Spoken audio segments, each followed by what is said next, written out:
بسم اللہ الرحمن الرحیم۔ اسلامی واقعات کے تمام دیکھنے اور سننے والوں کو ہمارا السلام علیکم۔ دوستوں، آج کی ویڈیو میں ہم آپ کا تعارف ایسی کتاب سے کروائیں گے جس کی حقیقت آج تک دنیا سے پوشیدہ ہے۔ اس کتاب کا نام شمس المعارف الکبریٰ ہے، جو 6 صدی عیسوی میں لکھی گئی تھی۔ یہ کتاب عملیات کی دنیا میں ایک پراسرار حیثیت رکھتی ہے اور آج سعودی عربیہ سمیت دیگر اسلامی ممالک میں پابندیوں کا سامنا کر رہی ہے۔ عام طور پر اس کے بارے میں معلومات رکھنے والے یہی جانتے ہیں اسے 6 صدی عیسوی کے ایک روحانی عالم نے لکھی ہے، جس میں روحانی عملیات، جنات کو قابو کرنے اور دیگر بہت سے عملیات موجود ہیں۔ اس کتاب کے بارے میں یہ مشہور تھا کہ اس نے اپنی تصنیف کے 100 سال بعد تک کسی کام کی نہیں تھی، کیونکہ جو بھی اسے پڑھنے کی کوشش کرتا یا تو وہ مجنون ہو جاتا یا جنات اس کو قابو کر لیتے۔ 100 سال تک یہ کتاب ایک ہی نسخے پر موجود رہی، مگر بعد کے زمانے میں کسی نامعلوم شخص نے یہ کتاب کچھ کمی بیشی کرتے ہوئے اس کے کئی نسخے بنائے۔ کیونکہ کتاب میں موجود کچھ ایسے حصے بھی ہیں جن کو پڑھ کر کوئی بھی بڑے سے بڑا جن قابو کر سکتا تھا، اس لیے جنات اس کی حفاظت کرتے تھے تاکہ کوئی اسے پڑھ نہ سکے۔ بعد ازاں اس کتاب میں کچھ تحریف کرتے ہوئے ایسے نسخوں کو نکال دیا گیا تھا جس کی حفاظت پر شیطان خود کو مامور کیے ہوئے تھے، لیکن اب بھی اس کتاب میں موجود کالے علم اور جنات کو قابو کرنے کے دیگر طریقوں کی موجودگی کے باعث کوئی عام شخص اس کتاب کو پوری طرح سمجھ کر نہیں پڑھ سکتا۔ اس کتاب کو پڑھنے کی کوشش کرنے والے افراد پاگل پن، سحر، جنون یا دیگر بیماریوں میں مبتلا ہو جاتے ہیں۔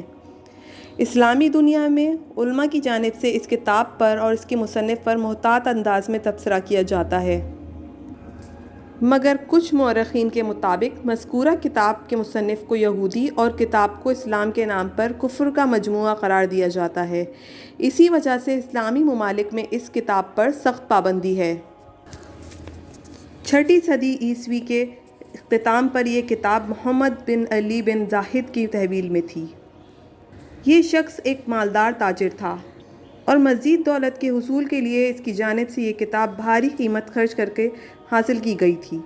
واضح رہے، اس وقت اس کتاب کا وہی ایک نسخہ موجود تھا جو محمد بن علی نے حاصل کیا تھا، لیکن بعد میں کچھ رد و بدل کے ساتھ اس زمانے کے حساب سے اس کی متعدد کاپیاں نکالوائی گئیں۔ اس شخص کے مطابق جب بھی وہ اس کتاب کو کھول کر پڑھنے کی کوشش کرتا، اس کے سامنے ایک سیاہ ہیولا آ جاتا جس کے چہرے پہ چھائی سیاہی اور نحوست کے باعث وہ بے ہوش ہو جاتا۔ کئی مرتبہ کوششوں کے بعد اس نے وہ کتاب ایک عالم دین کے حوالے کر دی۔ کچھ روایات کے مطابق اس کتاب کی حفاظت پر شیاطین جن مامور تھے، کیونکہ کتاب میں موجود بعض جادوئی طریقوں کے استعمال پر وہ انسانوں کی غلامی میں آ سکتے تھے، اور وہ اس بات پر بھی قادر نہ تھے کہ اس کتاب کو کچھ نقصان پہنچا سکتے۔ اس واقعے کے بعد یہ کتاب منظر عام سے غائب ہو گئی تھی، اور 7ویں صدی ہجری کے اختتام میں جب وہ ایک بار پھر منظر عام پر آئی تو اس میں موجود مواد ایک حد تک حذف ہو چکا تھا۔ اس کتاب میں موجود اب بھی کچھ ایسے عملیات ہیں جسے کوئی عام شخص جو عملیات کی سدھ بدھ نہ رکھتا ہو پڑھ لے تو وہ خود کو کسی ناگہانی آفت سے دوچار کر لیتا ہے، لیکن اب تک اس بات کی وضاحت نہیں ملی کہ اس کتاب کے وہ کون سے ایسے جزو ہیں جنہیں پڑھنے سے انسان مشکلات کا شکار ہو جاتا ہے۔ العنتیہ کے مطابق ایک شخص ایسا بھی تھا جو کسی حد تک اس کتاب کو پڑھنے میں کامیاب ہو گیا تھا، البتہ اس شخص کا نام و نسب تاریخ میں کہیں موجود نہیں رہا، لیکن وہ اپنے لقب السائی کے نام سے خاصا مشہور رہا ہے۔ السائی کا تعلق یمن کے قدیم علاقے عدن سے تھا اور وہ یہاں 10ویں صدی ہجری کے بعد واقع ہوا۔ ابتدا میں جب اس شخص کی جانب سے ایسے حصوں کو حاصل کر کے جو مشکوک اور متروک ہو گئے تھے عمل کی کوشش کی گئی تو اس سے پہلے شیطان جن کی جانب سے روکنے کی کوشش کی گئی تھی۔ السائی کا تعلق چونکہ روحانی عملیات سے رہا تھا، اس لیے وہ اس بات سے اچھی طرح واقف تھا کہ جنات اسے اس کام سے روکنے کے لیے کوشش کریں گے۔ اسی بات کو مد نظر رکھتے ہوئے اس نے ابتدا ہی سے کچھ ایسے اعمال کر لیے تھے جس کی بنا پر جنات اس تک رسائی حاصل کرنے سے قاصر تھے، اور اسی وجہ سے وہ قوی و جسا جنات کو قابو کرنے کے آخری مرحلے تک پہنچ چکا تھا، لیکن یہاں پر جنات نے اسے مات دے دی۔ کئی دنوں غیر دماغی کی حالت سے گزرنے کے بعد جب وہ واپس ہوش میں آیا تو اس کی جانب سے بتائی جانے والی تفصیل سے یہ پتہ چلا کہ اس کے ساتھ کیا ہوا تھا۔ یہ بات آج بھی لوگ جاننے سے قاصر ہیں کہ السائی پر ہونے والے جادو کا کیا توڑ تھا اور کس نے کیا۔ السائی اپنے ہوش میں آنے کے بعد یہ بھول چکا تھا کہ اس نے کون سا علم اختیار کیا تھا۔ اس کے علاوہ وہ ماضی میں کیے جانے والے دیگر عملیات کے متعلق بھی معلومات نہیں رکھتا تھا۔ حیرت انگیز طور پر اسے اپنے ماضی کی زندگی سے وہی ایک عمل یاد تھا جس میں اسے جنات نے نشانہ بنایا۔ جنات نے السائی کو ایک قبر میں دھکیل دیا تھا جس میں ایک لاش گلی سڑی حالت میں موجود تھی۔ یہی وہ وقت تھا جس نے السائی کے دماغ پر گہرا اثر ڈالا تھا۔ السائی کے بقول قبر میں گرنے تک کے تمام واقعات اسے اچھے سے یاد تھے۔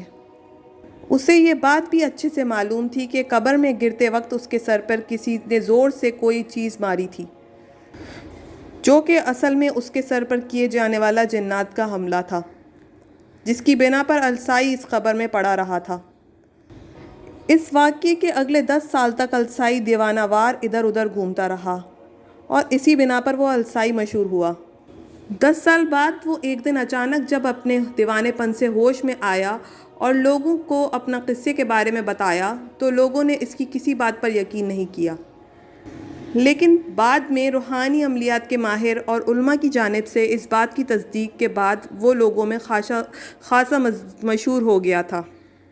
آج بھی الشمس المعارف الکبریٰ کے نام سے عملیات کی کتب موجود ہیں جن کا اردو ترجمہ بھی دستیاب ہے، مگر یہ وہ کتاب نہیں جو احمد بن علی البونی نے لکھی تھی، بلکہ اس کے نام کو استعمال کر کے مختلف عالم حضرات اپنی کتاب کے نام الشمس المعارف الکبریٰ رکھ دیتے ہیں اور مصنف کے نام احمد البونی لکھ کر خود کو مترجم کی حیثیت سے پیش کرتے ہیں۔ دوستوں، اسلام میں جادو کی سخت ممانعت ہے۔ اللہ تعالیٰ نے قرآن پاک میں جادو سے بچنے کے لیے کئی صورتیں نازل کی ہیں۔ حضرت عائشہ رضی اللہ عنہا فرماتی ہیں، جب رسول اللہ صلی اللہ علیہ وآلہ وسلم رات کو اپنے مبارک بستر پر تشریف لے جاتے تو وہ اپنی دونوں ہتھیلیوں کو ملا کر سورہ اخلاص، سورہ فلق اور سورہ ناس، قرآن مجید کی آخری 3 صورتیں پڑھتے اور ان پر پھونک مارتے، جسم مبارک پر جہاں تک ہاتھ پہنچ سکتا پھیر لیتے، ابتدا سر، چہرے اور جسم کے بالائی حصے سے فرماتے، اور یہ عمل آپ صلی اللہ علیہ وآلہ وسلم 3 مرتبہ کرتے۔ دوستوں، یہ تھی ہماری آج کی ویڈیو۔ امید کرتے ہیں آپ کو ہماری ویڈیو پسند آئی ہوگی۔ اگر آپ کو ہماری ویڈیو پسند آئی ہے تو ہمارے چینل کو لائک، شیئر اور سبسکرائب کرنا نہ بھولیے گا۔ ملتے ہیں کسی